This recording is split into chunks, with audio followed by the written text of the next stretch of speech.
I have some comment, but let me first a parliamentary inquiry about these are the continuing rules of the Senate that have been in existence previous to this time and have carried over into this session. Is that correct? The senator is correct. And the reason why I ask that, Mr. President, is the following. Look, I think we all feel very passionate about the issues before us.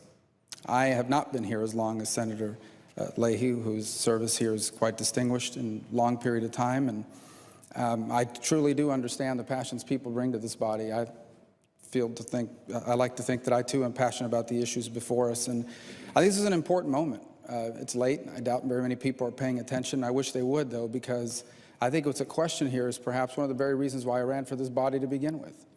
And maybe it's because of my background and where I'm surrounded by people that have lost freedoms in places where they're not allowed to speak. One of the great traditions of our nation is the ability to come forward and have debates.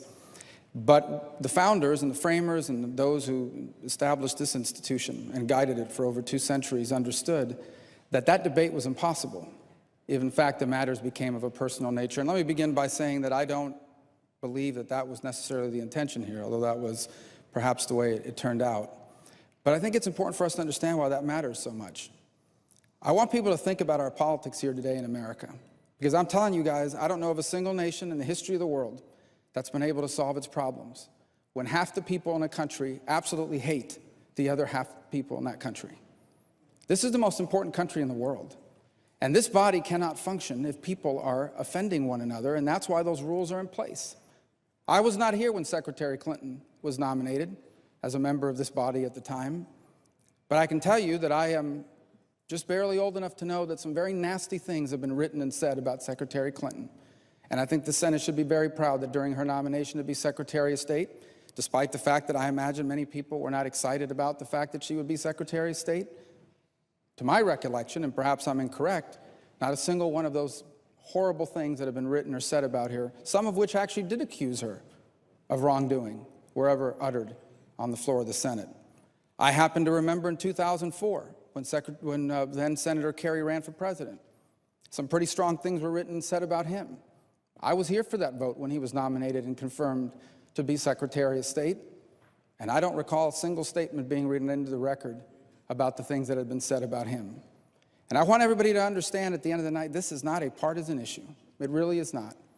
I can tell you this with full confidence. If one of my colleagues on this side of the aisle had done that, I would like to think that I would have been one of the people objecting, and here's why. Turn on the news and watch these parliaments around the world where people throw chairs at each other and punches. And ask yourself, how does that make you feel about those countries?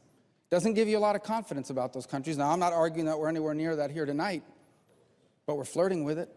We're flirting with it in this body, and we are flirting with it in this country. We have become a society incapable of having debates anymore.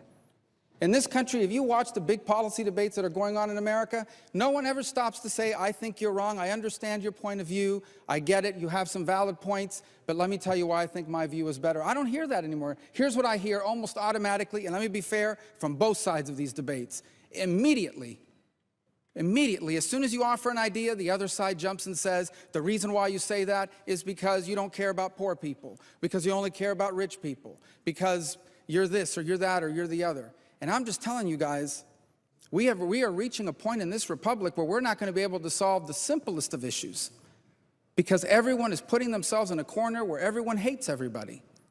Now, I don't pretend to say that I am not myself from time to time in heated debates outside of this forum, been guilty of perhaps hyperbole, and for those, I'm not proud of it.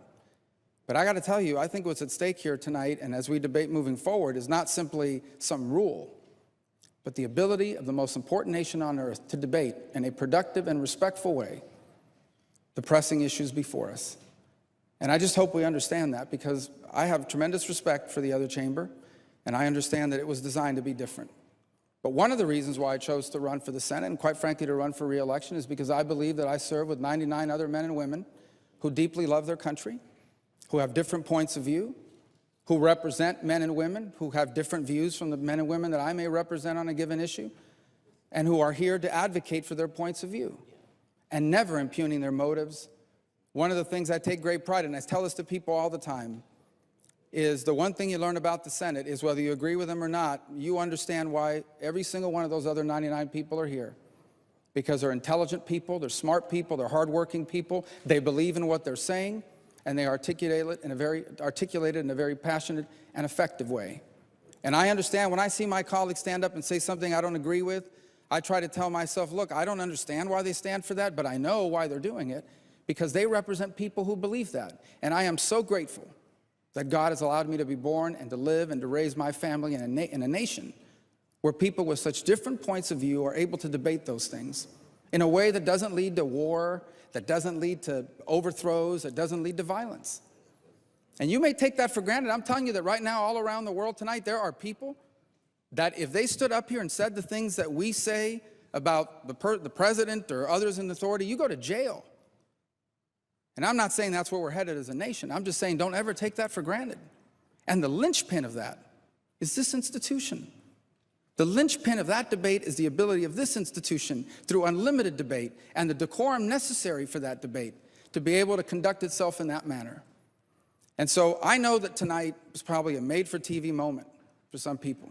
This has nothing to do with censoring the words of some of the great heroes. I have extraordinary admiration for the men and women who led the civil rights effort in this country.